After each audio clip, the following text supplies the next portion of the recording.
Hello, citizens of the world. We are anonymous.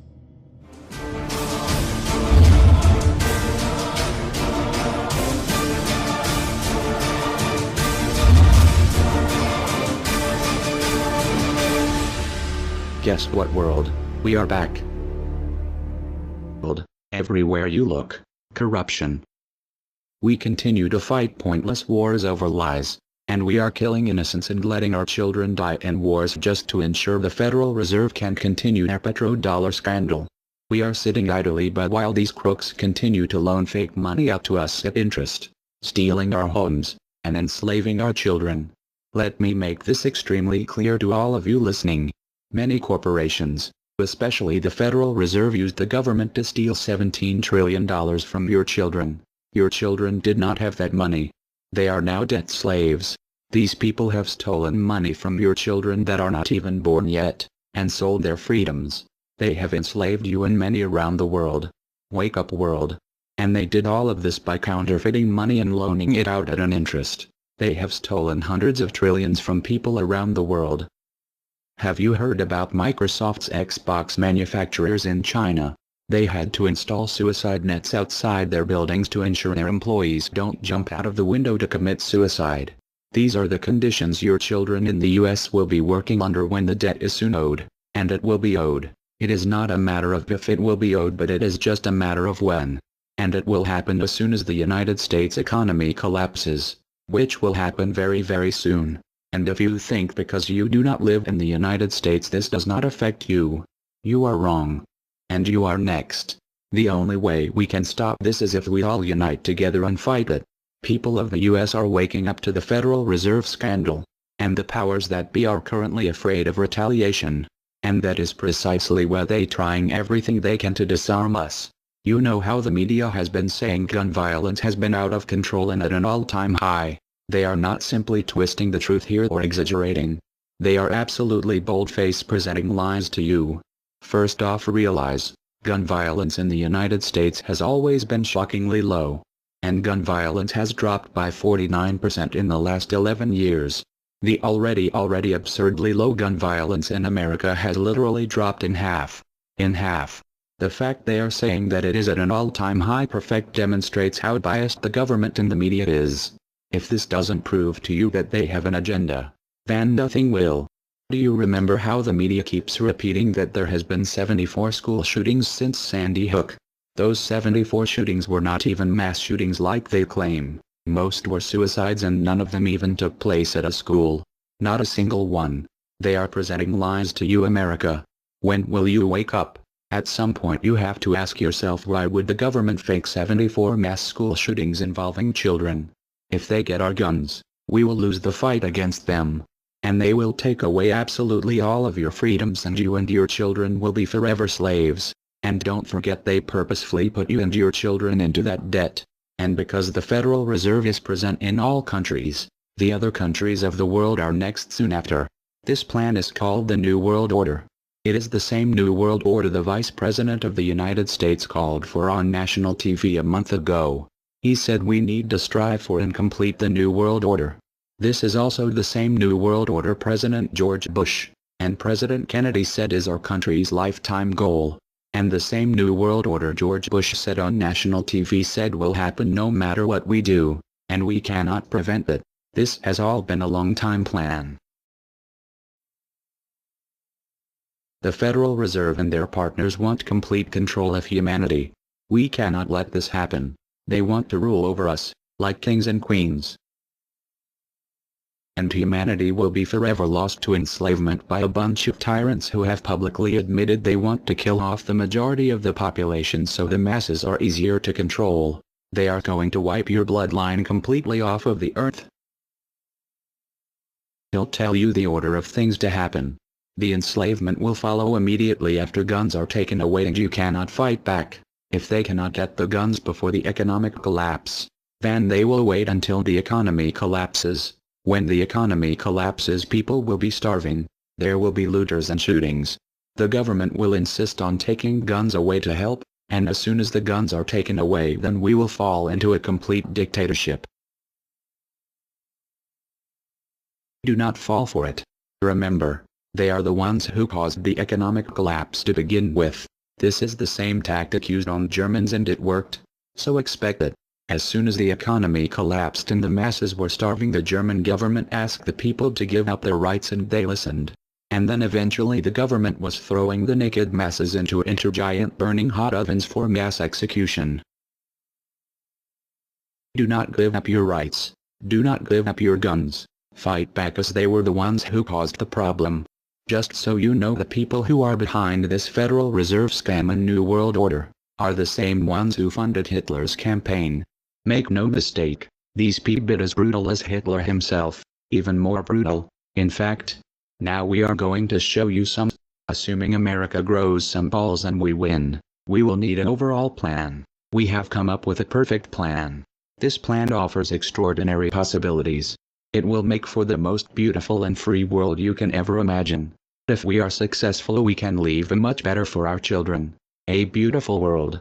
Watch every minute of the rest of the video. Do not skip a single bit of it, as it is all important. If this one video gets out to and can change the world, this is your opportunity to make a difference. Please share this video. What you want with it, get paid for the views. We don't care. Just get the message out there for the world to see. Now sit back and relax, enjoy the movie.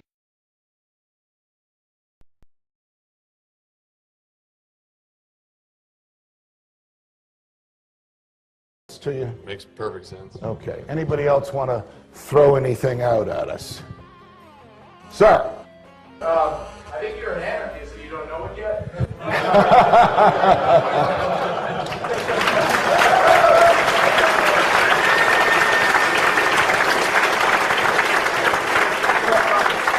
Do you hear me denying anything?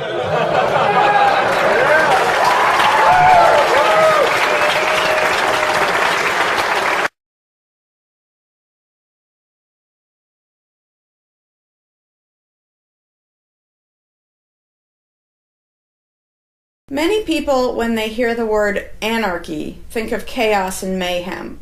So they assume that an anarchist must be in favor of disorder and violence. That is the complete opposite of the truth. Most objections and complaints about the anarchist or voluntarist philosophy are not actually about the philosophy itself, but result from people misunderstanding what the philosophy is all about. To illustrate a few points, we will use the example of two fictional islands. Authoritania, where there is a ruling class or government, and anarchia, where there is no ruling class of any kind. We will use these islands to examine several common misconceptions about anarchism. Lots of people think anarchy means every man for himself, or survival of the fittest, or the absence of any social cooperation or organization. They think that anarchy means everyone has to be self-sufficient. This comes from the false assumption that some kind of government is necessary for any organization to occur. Whether it's part of a republic, a democracy, a kingdom, or a dictatorship, a ruling class issues orders called laws and punishes anyone who disobeys them. That is not cooperation. That's domination. It's one group forcing its will on another. Authoritarianism can be used to force people into organized patterns, but that does not mean that people are incapable of organizing their activities without being forced. The most productive and useful examples of organization that we see today are anarchistic in nature. No one was forced to build the grocery store you go to. No one was forced to produce or sell anything in it.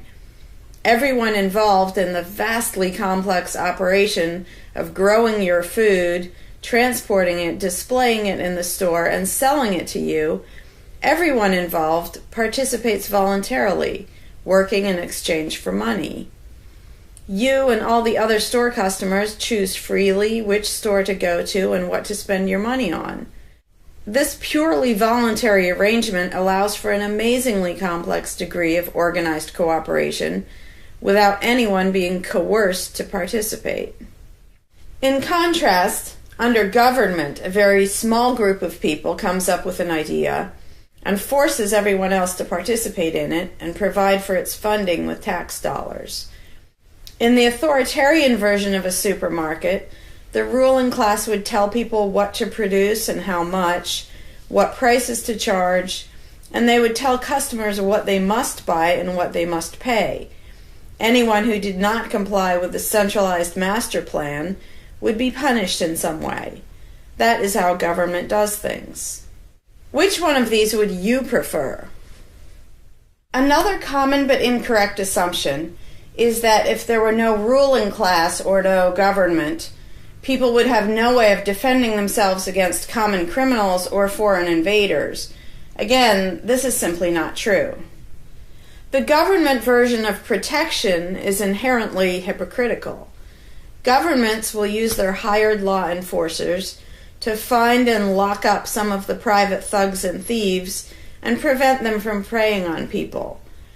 But every ruling class gets the money for its operations by way of taxation, demanding money from its subjects and punishing those who don't pay up. Oddly, every ruling class insists that it needs to be able to forcibly control and extort money from people in this way in order to protect them from private criminals who might try to forcibly control and extort them. In contrast, if there is no government, people do not lose their inherent right to defend themselves from violence or to defend what they have from those who would take it. Every person has this right, and they also have the right to organize and cooperate with each other to exercise that right. Organizing for mutual defense does not require any government-granted laws or authority. No one wants to be attacked or defrauded, and everyone wants to feel safe. Whether each person takes this on himself or herself individually, or whether they hire and organize others to do it on their behalf, it can be done on a voluntary basis. Those who insist that government is necessary often claim that if there wasn't a government, then smaller private gangs would spring up to enslave and rob people. Organized crime gangs exist along with government, and most people do not understand the dynamics between them and how government enriches and empowers organized crime while appearing to fight it. Black markets enrich organized crime, and money allows them to buy government protection. There's no reason to think they would do as well in an environment of freedom, where they would have fewer ways to make money and would be up against both individual and organized armed citizens. A criminal gang that's recognized as such has far less power than a gang whose aggression is perceived to be legitimate and proper. And that's the gang we call government. When thuggery is called law enforcement, and thievery is called taxation, and self-defense is called crime and terrorism, then even the widespread ownership of firearms can't do much to stop the aggression. Imagine a private gang trying to do the things that government does without the aura of authority, and imagine how a well-armed population would respond to this. The gang would fail quickly and dramatically.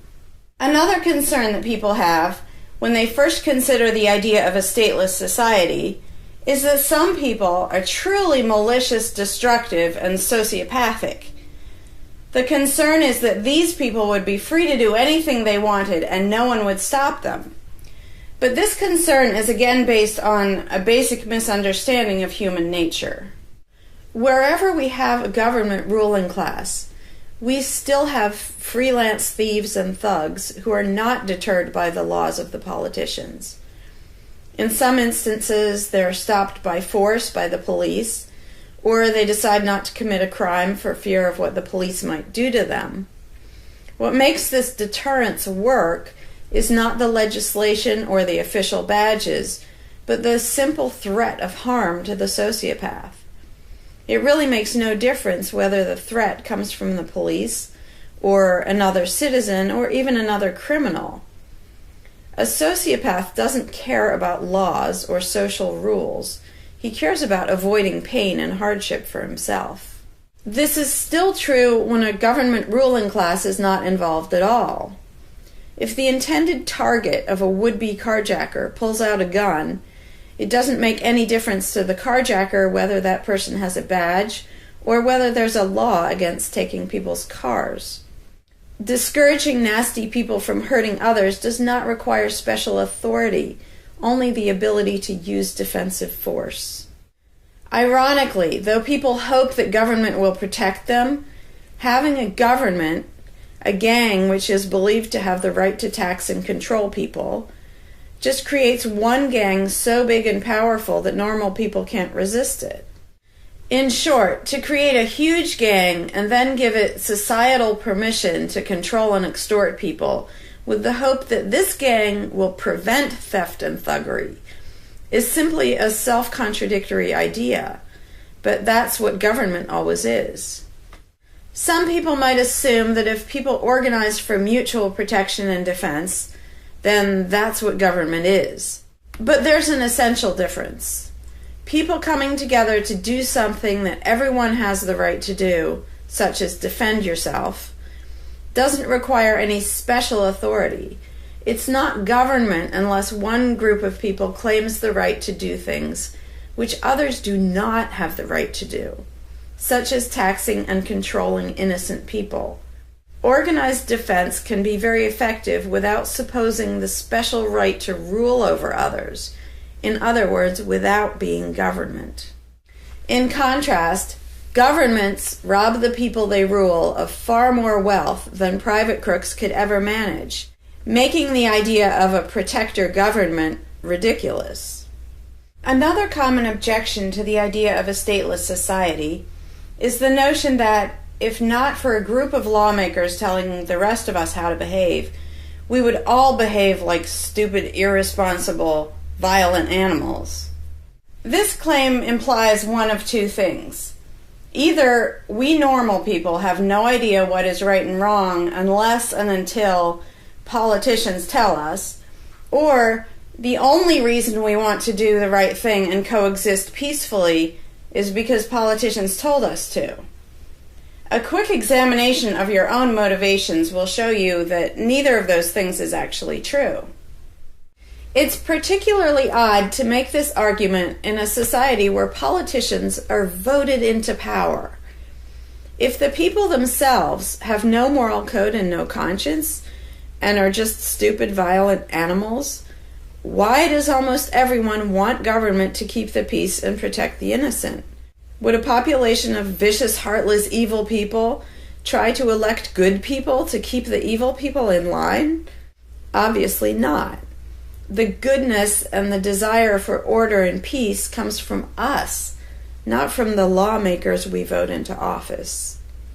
The same holds true of everything that government does. If people are so short-sighted and selfish that they can't be trusted to voluntarily organize and raise money for whatever they deem important, then how can those same people be trusted to decide who should be in power?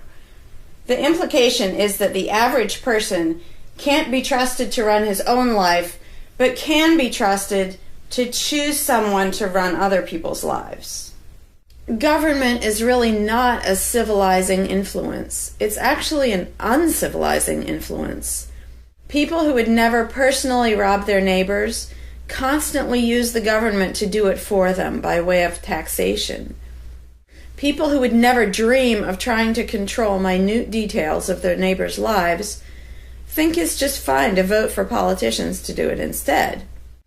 Government gives everyone the opportunity and encouragement to rob and control other people without risk.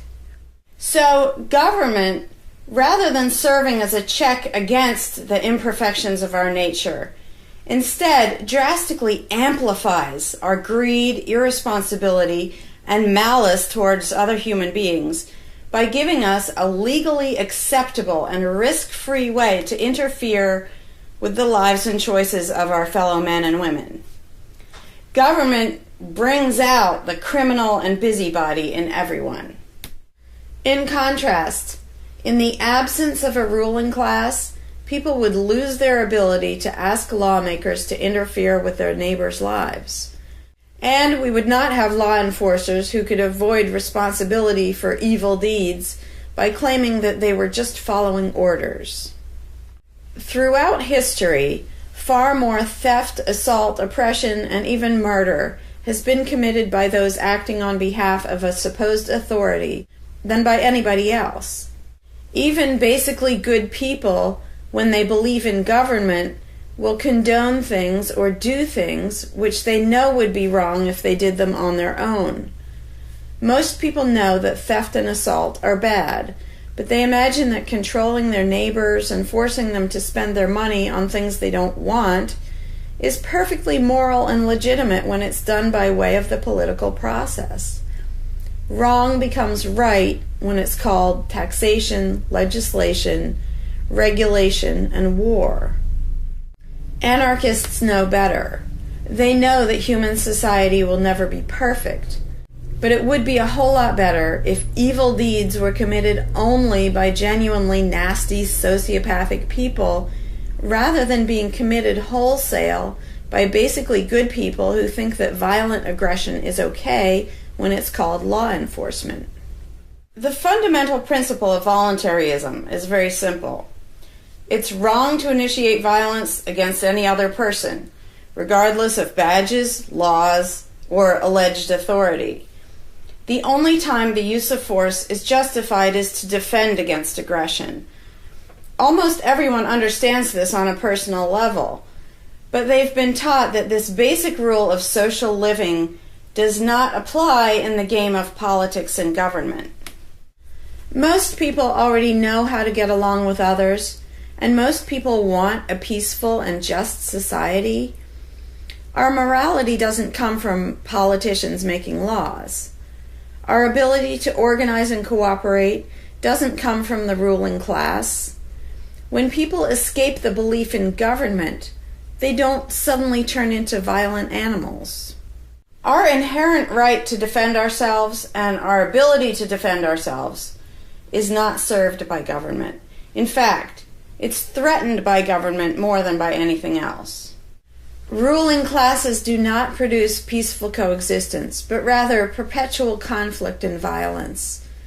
Our belief in government authority takes our compassion, virtue, and good intentions and turns them into power for people who crave power and riches.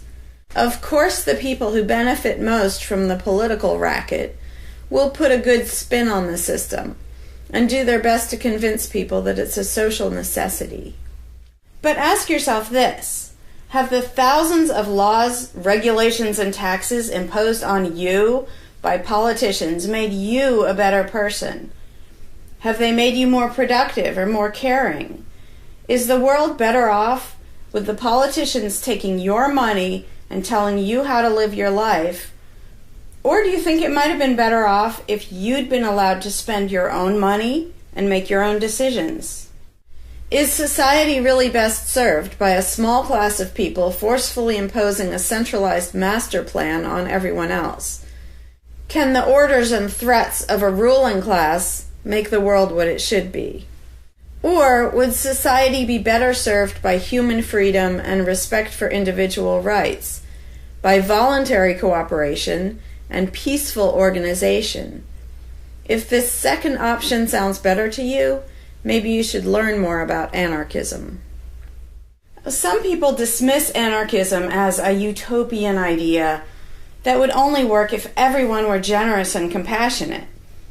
Obviously, everyone is not generous and compassionate all the time, but these people need to look at the other side of the coin.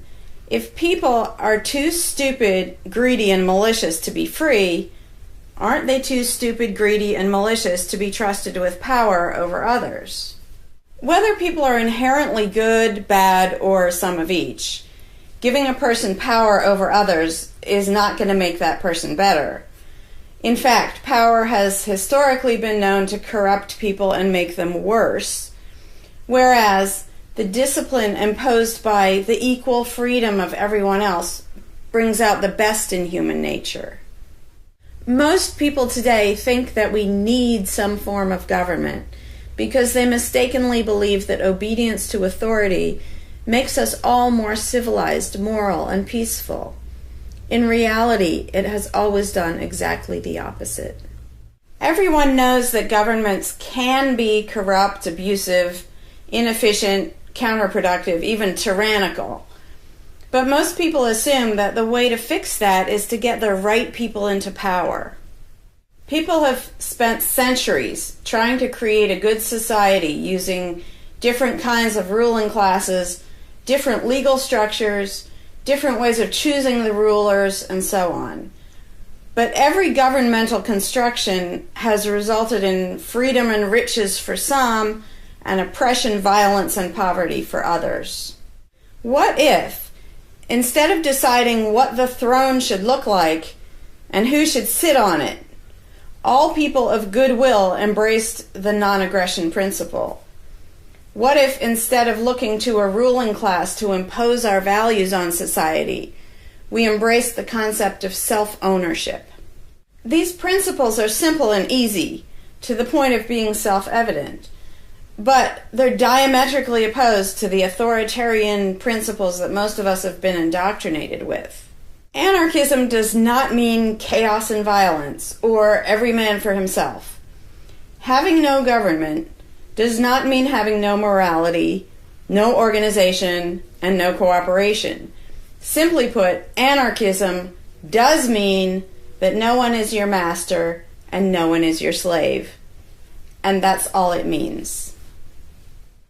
Howdy, Larkin Rose here. I'm feeling slightly less than entirely patient and polite today, so if this video gets slightly caustic, too bad. This video is for all the people who are constantly saying, well, if not for government, we couldn't have roads, or we couldn't have police, or nobody would care for the poor, or we wouldn't be protected, whether it's from local thugs or from foreign invaders. We wouldn't have this, we wouldn't have that. So thank goodness we have government and taxes, because we wouldn't have any of those things. And the first way I'd respond to that is by pointing out the assumptions that underlie that complaint, that argument. Basically what people are saying, because let's be clear about what the terms mean, government is the people who boss everybody else around. And taxes are those people demanding money from us. So they basically tell us, hand over a whole bunch of money and we'll decide how to take care of you. We'll decide how to spend your money. If we don't like it, too bad, we don't really have a choice. Like, well, you can vote in a few years and maybe something will change, even though it totally won't. So that's what people are saying. Basically, if we didn't have a ruling class stealing our money and then supposedly spending it to protect us, how could we possibly have roads or anybody to protect us? The implication is that in this country, for example, 300 million people would just sit around thinking, oh, we can't do it. Without politicians and tax collectors, we can't have a road, we can't protect each other, and we can't... And it rests on this bizarre assumption that things that almost everybody wants, they wouldn't do anything to make happen unless there were politicians forcing us to give them money so they can make it happen. And so an example I like to use is, let's apply the same argument to food, because food is pretty darn important. I think everybody can agree. Let's apply the same argument that statists use about the roads or caring for the poor or protection or anything like that.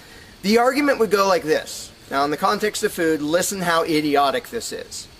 If we don't have government demanding money from all of us under the threat of caging us, and that's what taxation is, here's the money you have to give us, here's the nasty things we do to you if you don't.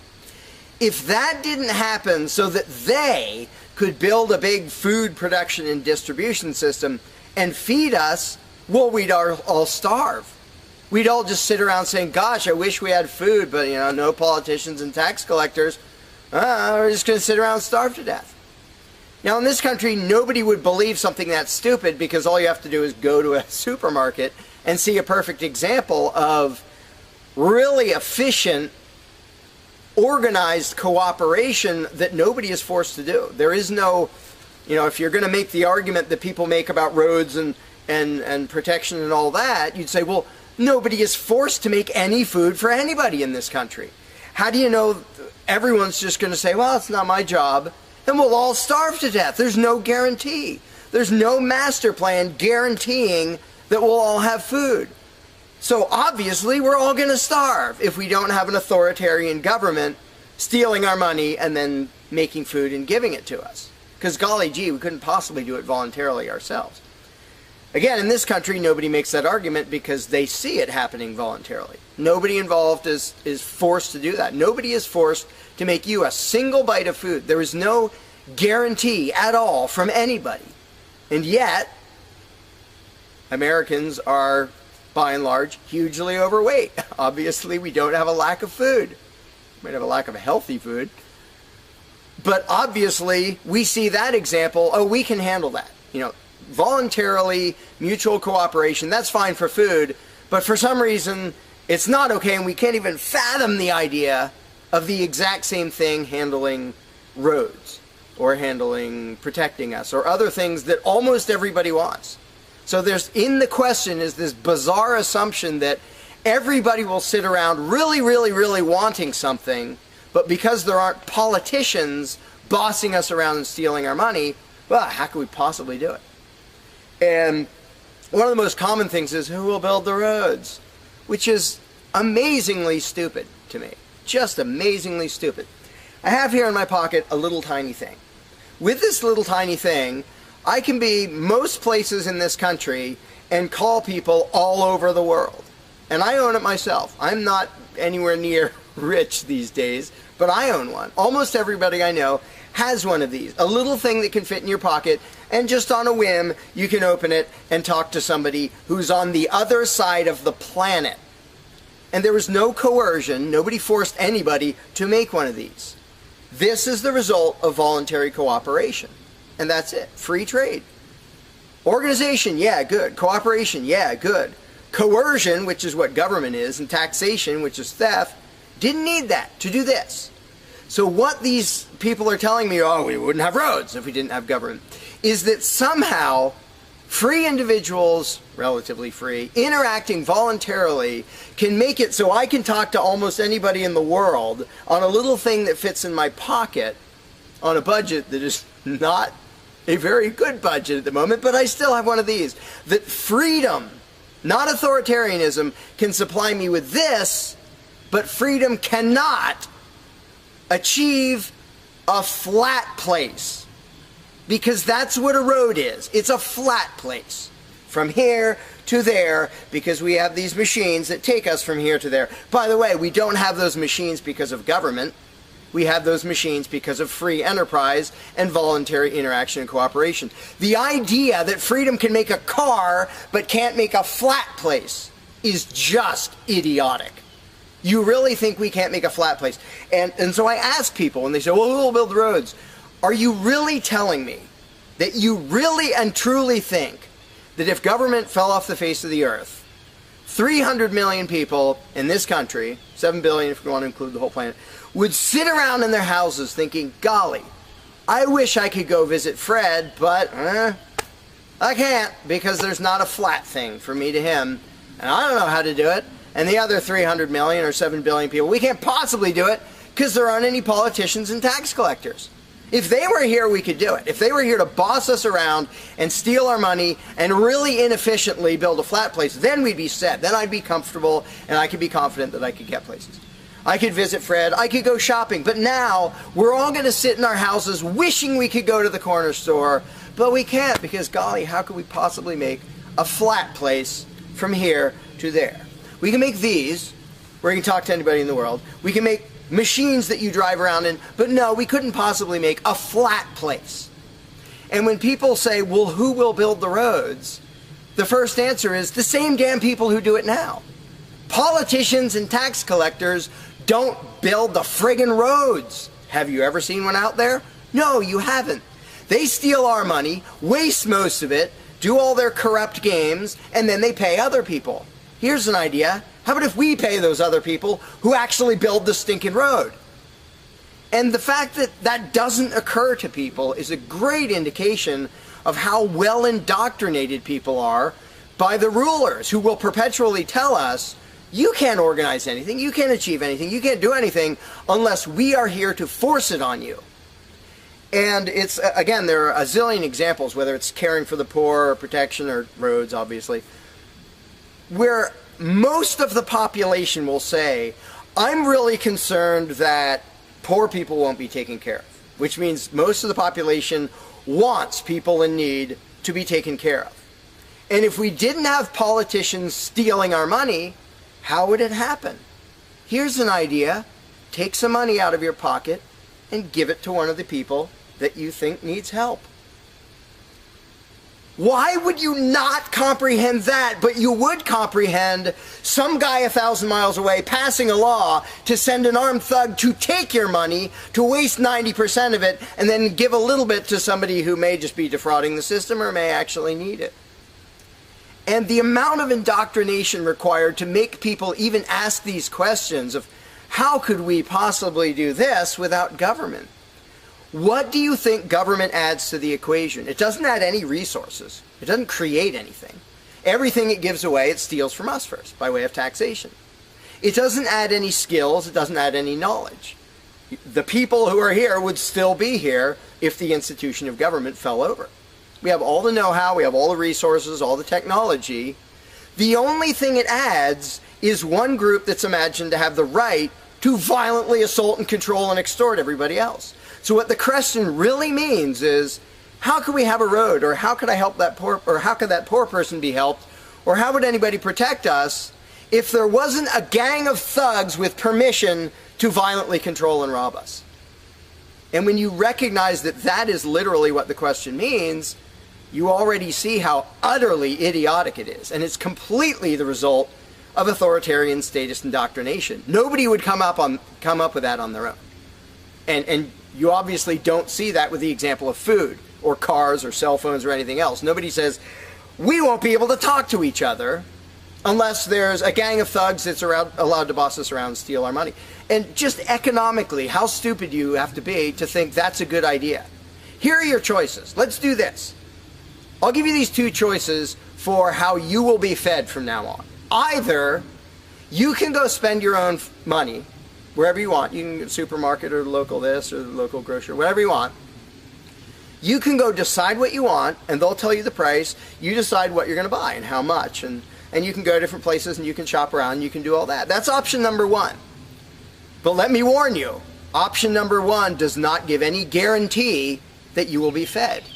There's no master plan forcing people to feed you. So, oh my gosh, you better be really scared of that option, despite the fact that you can do it day after day and it works really darn well and feeds pretty much not only this country, but with a massive surplus. So that's option number one that apparently statists are scared of.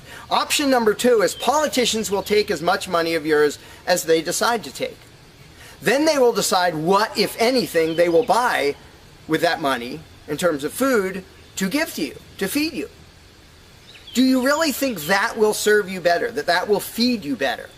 Yeah, I'm much more comfortable that I'll have I'll be fed, I'll be secure, everything will be okay if a gang of thugs who doesn't really care about me steals my money and then decides what, if anything, to give me back from what they stole. But that is implied in the question, whatever you put in the blank. How are we going to have blank if not for government?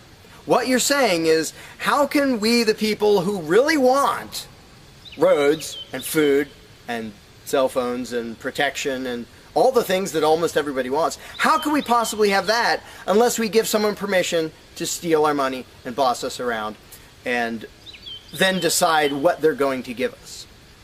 And the same thing applies no matter what you put in the blank. How will we possibly do blank without government? One of the silly ones is caring for the poor. How will we care for the poor? Think of what that means. Like when more than half the country votes for a party to take care of the poor, it's more than half of the country saying, we're really concerned and we want to make sure that the less fortunate are taken care of, but we don't believe that normal people acting in freedom will take care of them. Well, if the people didn't care about the poor, they wouldn't win the election.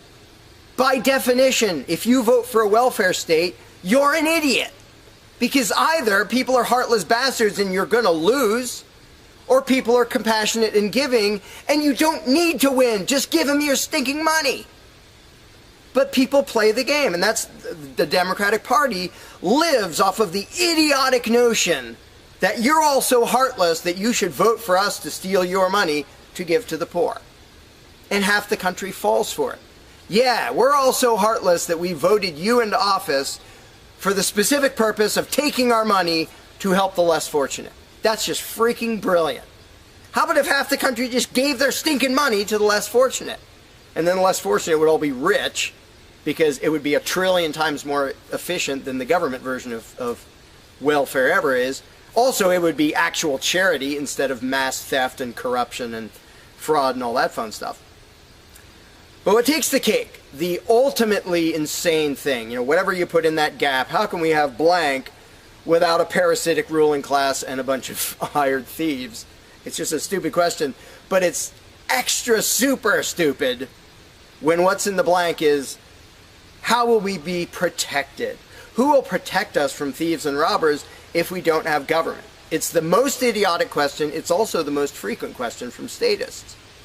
So here's what the question literally means. If we don't give a certain gang of people permission to violently control us and take our money under threat of putting us in a cage, who will protect us from people who might commit aggression against us and take our money? Wanting government for that is exactly as brilliant as saying, we have to have a carjacker in our town, otherwise somebody might steal our cars. Government is an appointed thief. If you don't think taxation is theft, first of all, you're a really well-trained slave. Second of all, try not paying. See what happens. See if they say, oh, it's quite all right. Or if they say, no, you're going to pay, or we're going to take your stuff, or eventually we'll put you in a cage. And when people say, that's not theft, because we get something back. Learn to think. And I use this example all the time, and all I ever get is stupid looks from statists in response. If I robbed you at gunpoint of $100, and the next day I gave you a sandwich, and you said, what? I said, hey, now everything's fine, because you benefited. I gave you a service. I gave you lunch, so that retroactively makes it okay that I robbed you at gunpoint. Would you buy that argument? No, you'd say, that doesn't make it okay. Okay, you gave me a sandwich. And yet every statist makes the exact same argument when it comes to government. Well, we get some stuff for it after they demand our money under threat of violence and putting us in a cage. Then we get services or goods. And we don't get what we asked for, and we get lots of things we didn't ask for. But we kind of get something, and that retroactively makes it okay for them to say, give us this much of every paycheck you make, or we're sending men with guns to take your property. And the slaves justify their own enslavement. I'm proud to pay my taxes. I'm proud to get robbed by a parasitic ruling class and get a little bit back and feel good about it. Like, not only is that legitimate and justified, but I feel proud that I let myself get robbed by a bunch of crooks and parasites. But again, the ultimate thing is protection.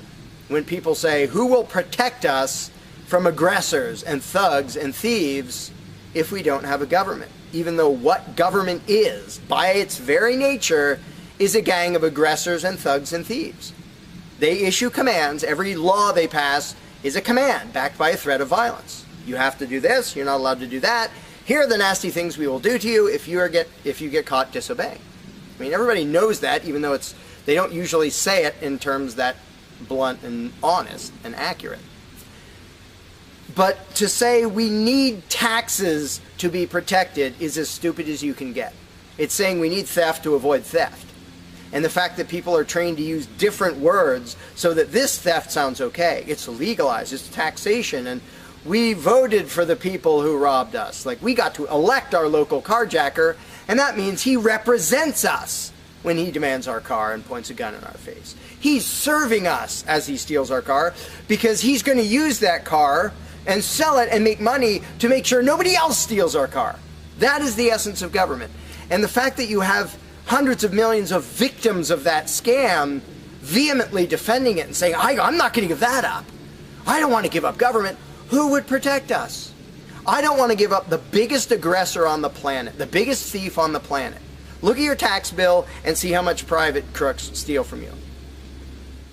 So before you ask that question, before you ask, how could we possibly have roads or protection or water or air or Christmas or Santa Claus or any of the zillion things that statists imagine we can't possibly have without a ruling class, think about what the question actually means. Because when you get to the point where you understand the implications of your own question, asking how can we possibly have this without a parasitic gang of thugs robbing us, when you actually understand what you're really asking, you won't ask the question because you will realize it's completely freaking idiotic.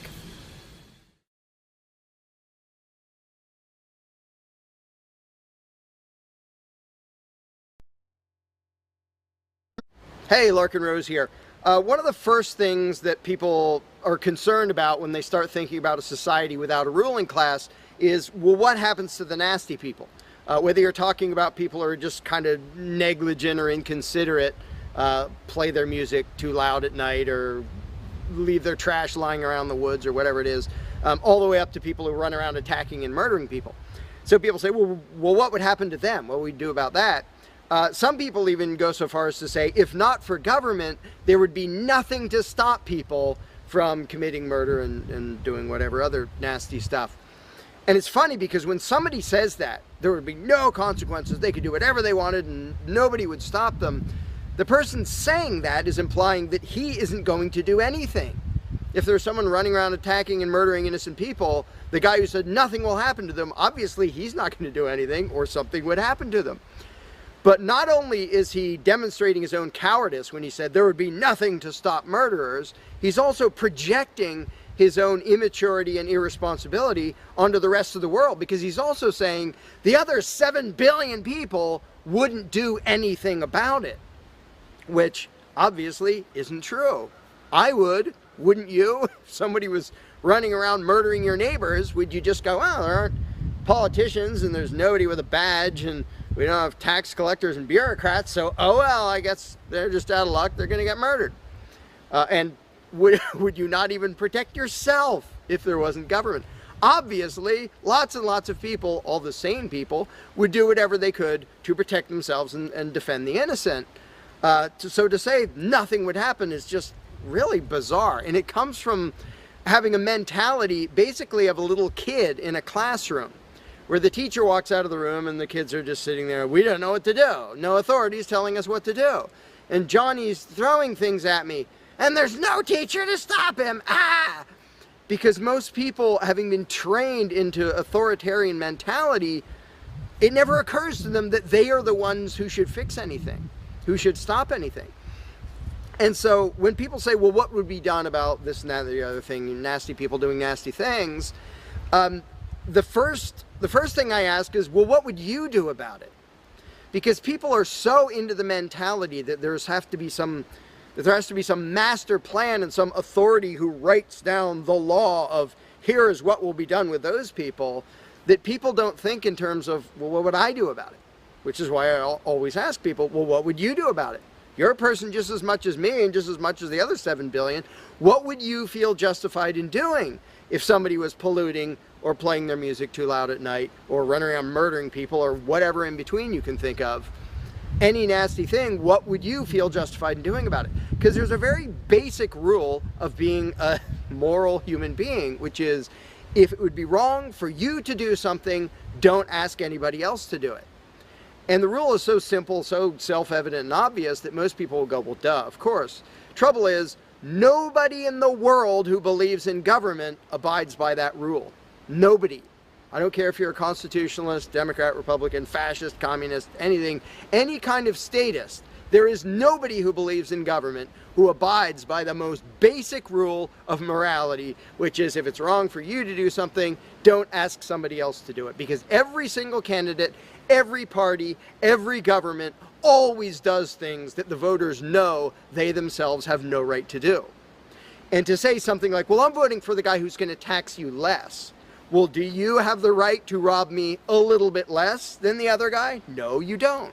So telling me that, well, somebody was going to rob you more, but I voted for the guy to rob you a little bit less, you are still violating the basic rule of being a human being. If it's wrong for you, don't ask somebody else to do it.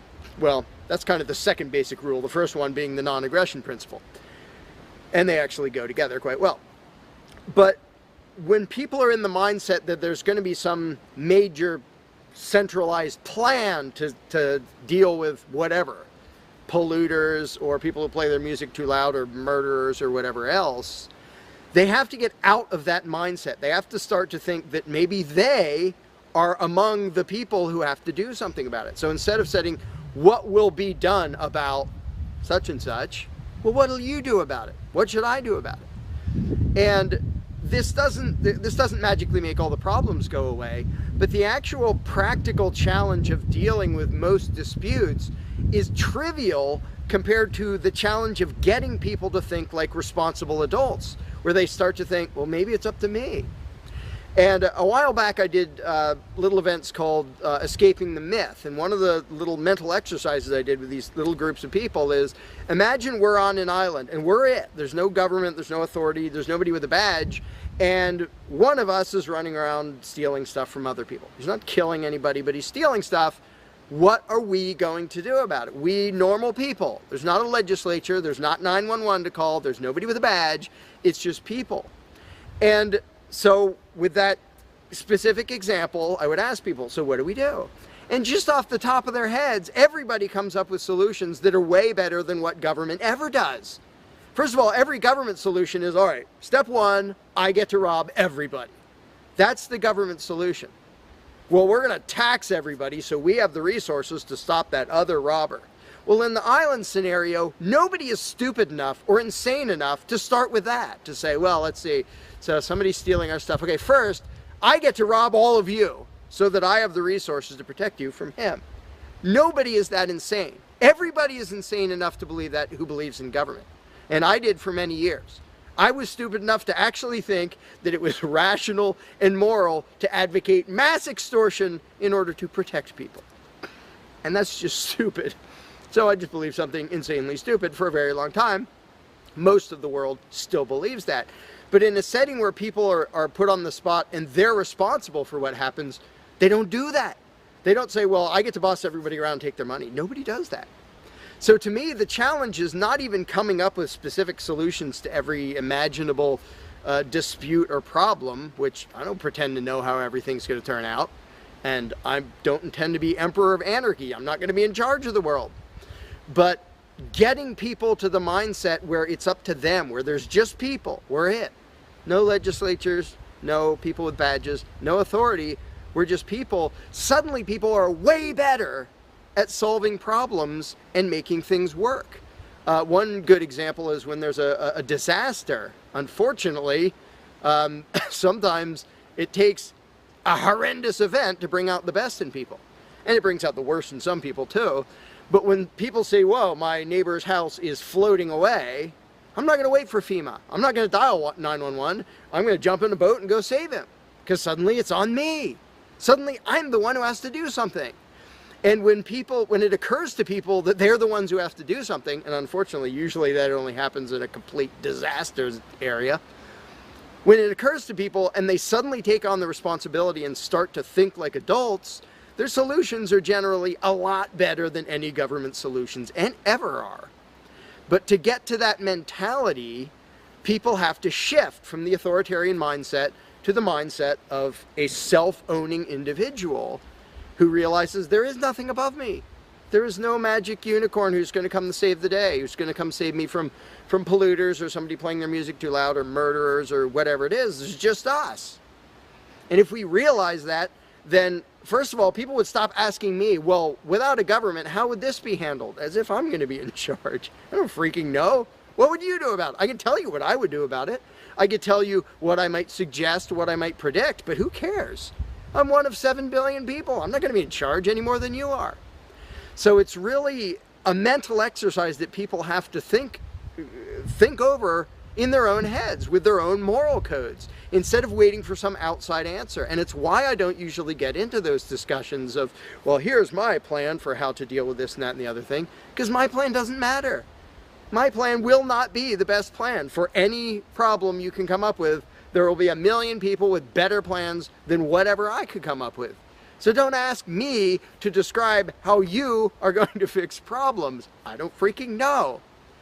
And you can see the mind shift in people when they grasp that they own themselves and they suddenly realize, oh, okay, well, yeah, there are things we can do to settle disputes, to protect ourselves from attackers, to do this or that or the other thing. But the first step is just grow up. Stop thinking it's somebody else's business to make the world work. Well, how will the poor be cared for? I don't know. What are you going to do? Well, how will we be protected from this? I don't know. What are you going to do about it? And it is inconvenient. It's inconvenient to be a free person where you can't just be a kid in a classroom whining to the teacher to save the day and fix everything and make everything work, where you actually have to be a responsible adult. And that's one of the main reasons why people like the belief in authority, because then they can live with the lie that all they have to do is obey and do as they're told and everything will be okay. First of all, no, it won't be okay. Second of all, you're not even being a human being. You just threw your free will out the window and became somebody's slave in the hopes that that would help humanity. It doesn't help humanity for you to be a slave. It doesn't help humanity for everybody else to be a slave. It does help humanity for you to start thinking as an adult, responsible human being who owns himself and who accepts that it is your responsibility to figure out how to make the world work.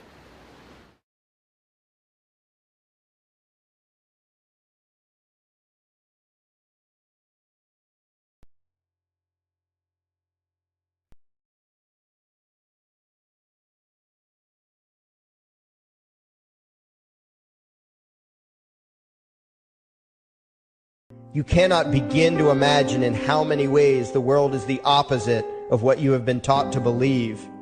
You see the guy who sells drugs to willing customers so he can feed his family as the scum of the earth, while you see the hypocrite who gives away stolen money in the name of government as a saint.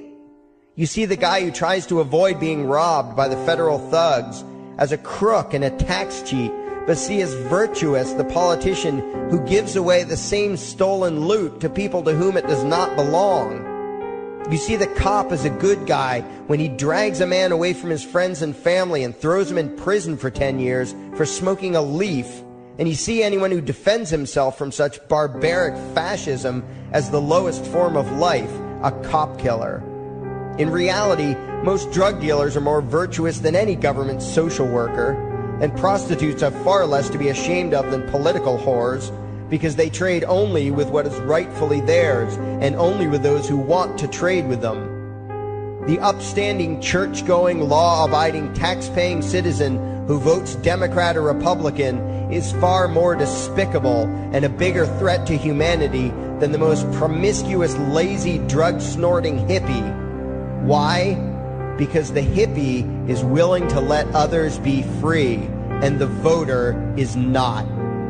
The damage done to society by bad habits and loose morality is nothing compared to the damage done to society by the self-righteous violence committed in the name of the state. You imagine yourselves to be charitable and tolerant when you are nothing of the sort.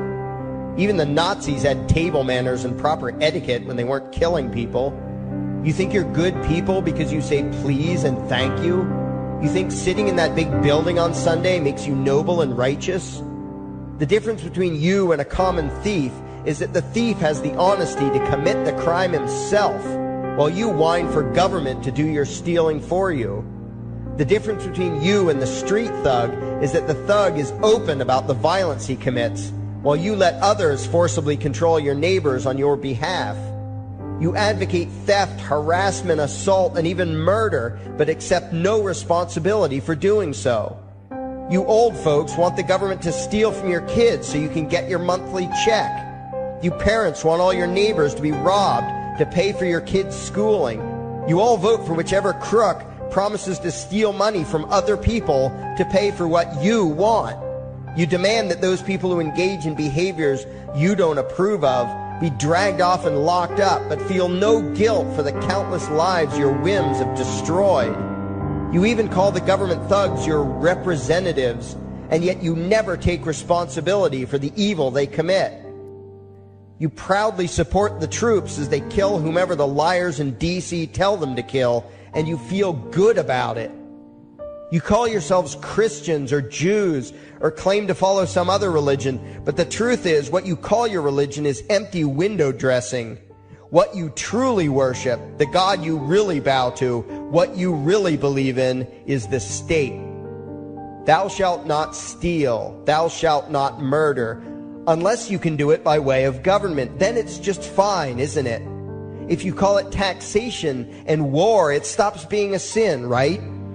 After all, it was only your God that said you shouldn't steal and murder, but the state said it was okay. It's pretty obvious which one outranks the other in your minds. Despite all the churches, synagogues, and mosques we see around us, this nation has one God and only one God, and that God is called government. Jesus taught nonviolence and told you to love your neighbor, but the state encourages you to vote for people who will use the violence of government to butt into every aspect of everyone else's life. Which do you believe? To those about to stone a woman who had committed adultery, Jesus said, "Let him who is without sin cast the first stone." But the state says it's perfectly fine to lock someone up if they do something you find distasteful, such as prostitution. Which do you believe? The Christian God says, "Thou shalt not covet," but coveting is the lifeblood of the beast that is the state. You are taught to resent, despise, and hate anyone who has anything you don't have. You clamor for the state to tear other people down, steal their property, and give it to you. And you call that fairness. The Bible calls it coveting and stealing. You are not Christians. You are not Jews. You are not Muslims. And you certainly aren't atheists. You all have the same God, and its name is government. You're all members of the most evil, insane, destructive cult in history. If there ever was a devil, the state is it, and you worship it with all your heart and soul. You pray to it to solve every problem, to satisfy all your needs, to smite your enemies, and to shower its blessings upon you. You worship what Nietzsche called the coldest of all cold monsters, and you hate those of us who don't. To you, the greatest sin is disobeying your God, breaking the law, you call it, as if anyone could possibly have any moral obligation to obey the arbitrary commands and demands of the corrupt, lying, delusional megalomaniacs who infest this despicable town. Even your ministers, priests, and rabbis, more often than not, are traitors to their own religions, teaching that the commands of human authority should supersede adherence to the laws of the gods they say they believe in. Several years ago, I heard one pompous evangelical jackass in particular pontificating on the radio that anyone who disobeys the civil authority, be it a king or any other government, is engaging in rebellion against God. Those were the exact words he used. What if the government is doing something wrong? Well, this salesman for Satan opined, that is the business of those in government, and you are still obligated to obey. Everywhere you turn, be it the state or the church, the media or the schools, you are taught one thing above all else, the virtue of subjugating yourselves to mortals who claim to have the right to rule you. It is sickening the reverence with which you speak of the liars and thieves whose feet are so firmly planted on your necks. You call the congressmen and the judges honorable, and you swoon at the magnificence of the grandiose halls they inhabit, the temples they built to celebrate the domination of mankind.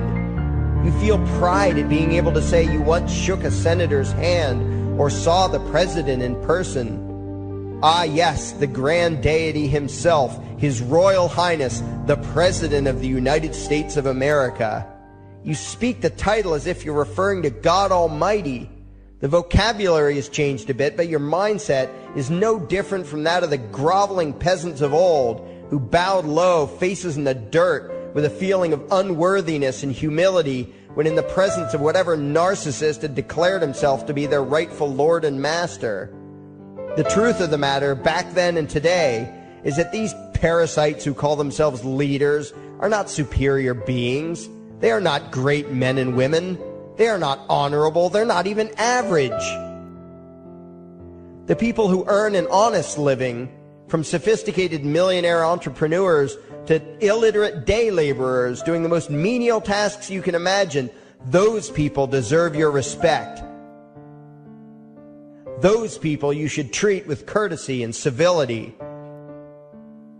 But the frauds who claim the right to rule you and demand your subservience and obedience, they deserve only your scorn and contempt. Those who seek so-called high office are the lowest of the low. They may dress better, have larger vocabularies, and do a better job of planning out and executing their schemes, but they are no better than pickpockets, muggers, and carjackers.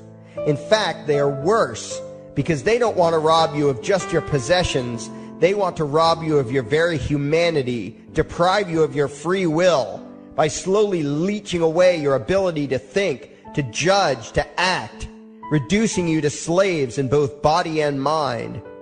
And still you persist in calling them leaders. Leaders? Where is it that you think you're going exactly that would require you to have a leader?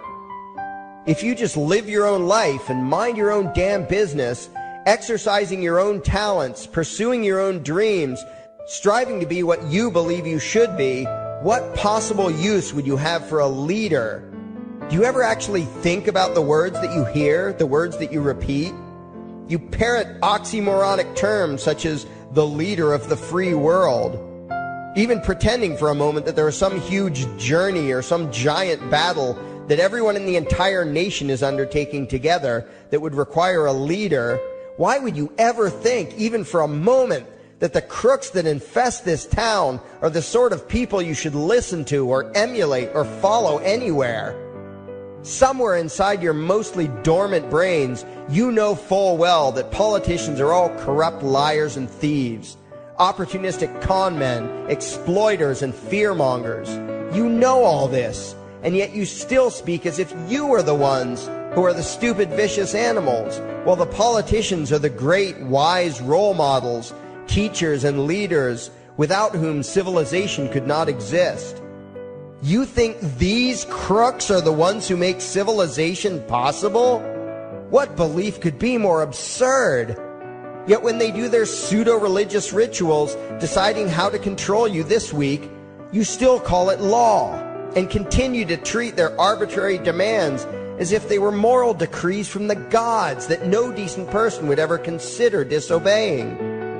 You have become so thoroughly indoctrinated into the cult of state worship that you are truly shocked when the occasional sane person states the bleeding obvious.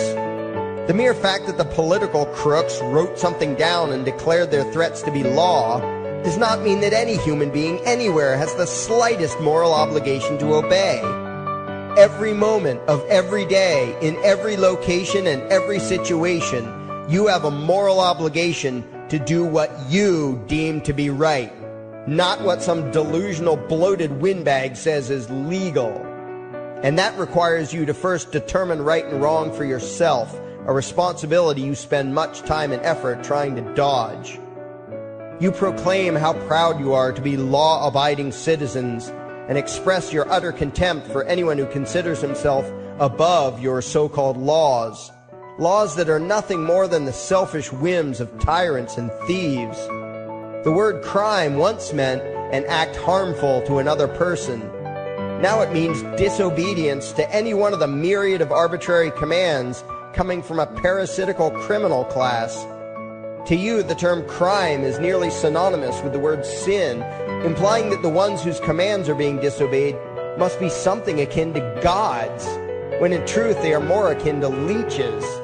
The very phrase, taking the law into your own hands, perfectly expresses what a sacrilege it is in your eyes for a mere human being to take upon himself the responsibility to judge right from wrong and to act accordingly, instead of doing what you do, unthinkingly obeying whatever capricious commands this cesspool of maggots spews forth. You glorify this criminal class as lawmakers and believe that no one is lower than a lawbreaker, someone who would dare disobey the politicians.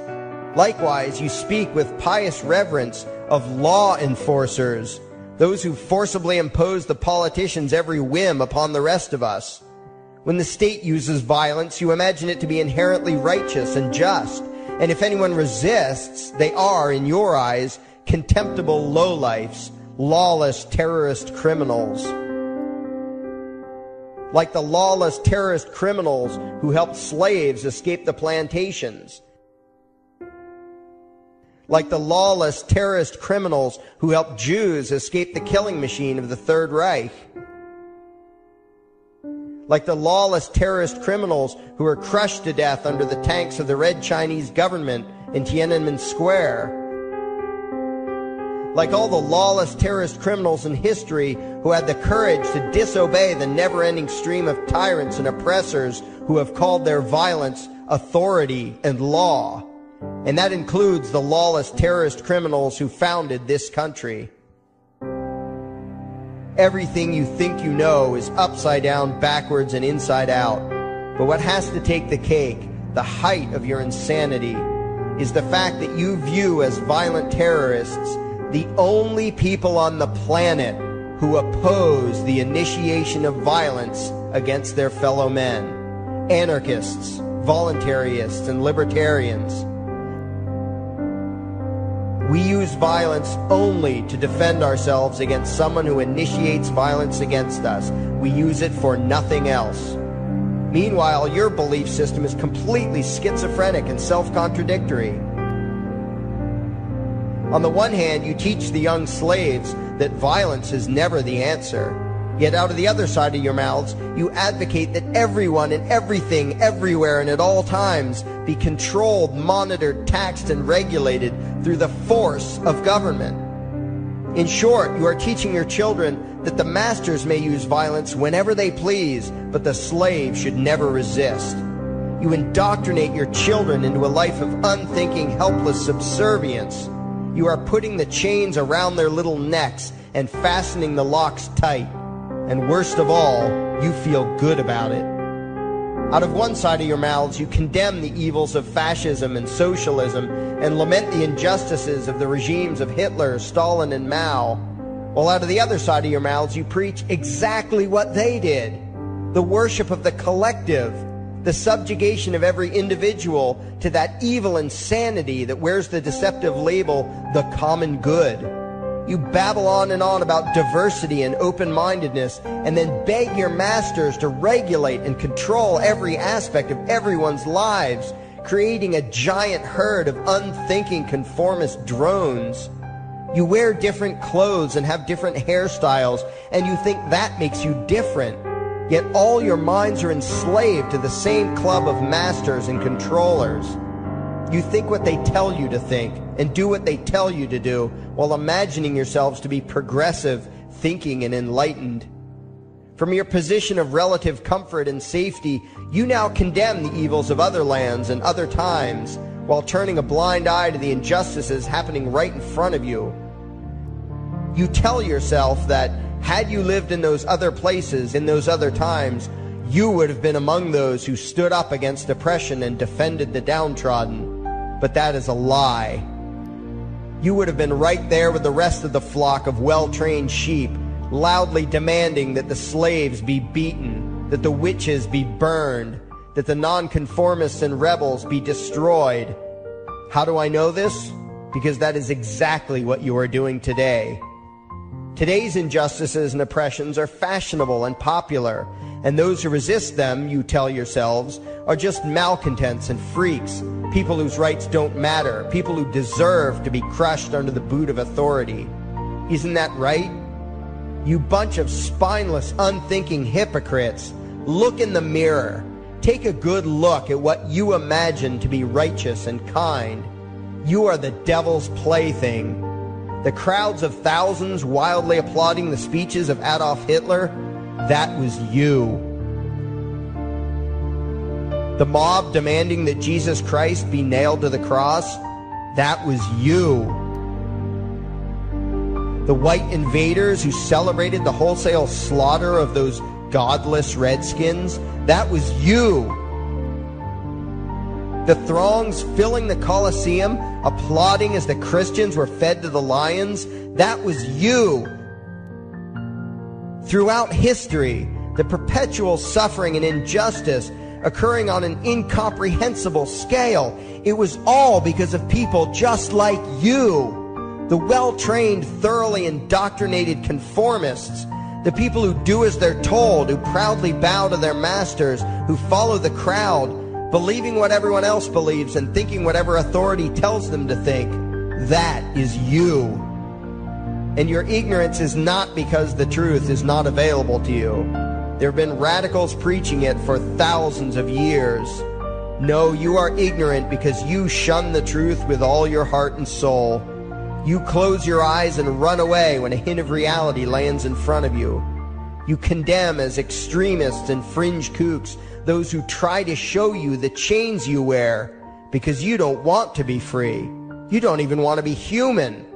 Responsibility and reality scare the hell out of you, so you cling tightly to your own enslavement and lash out at any who seek to free you from it. When someone opens the door to your cage, you cower back in the corner and yell, "Close it, close it." Well, some of us are finished with trying to save you. We've wasted enough effort trying to convince you that you should be free.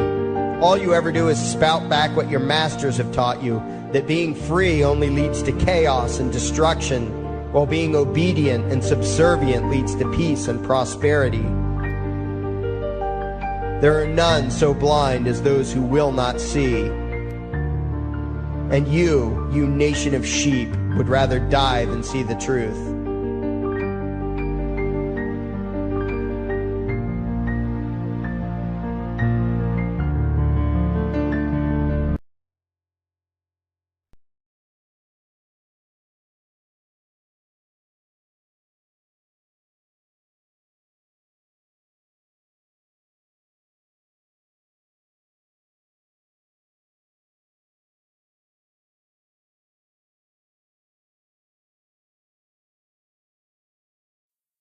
There is something I need you to do. Favorite, like and share this video. Now that you have done that, go to your browser add-ons, download YouTube Video Downloader, come back to this video and save the video to your computer and upload it your YouTube channel. Use a different title than the one used for this video. We now have a new YouTube channel. It is called Anarchy World. It's all one word. Subscribe to us. And the videos used in this video were by Larkin Rose, also one word. Look for his channel and subscribe to him as well. Thank you. And by the way, these are the people responsible.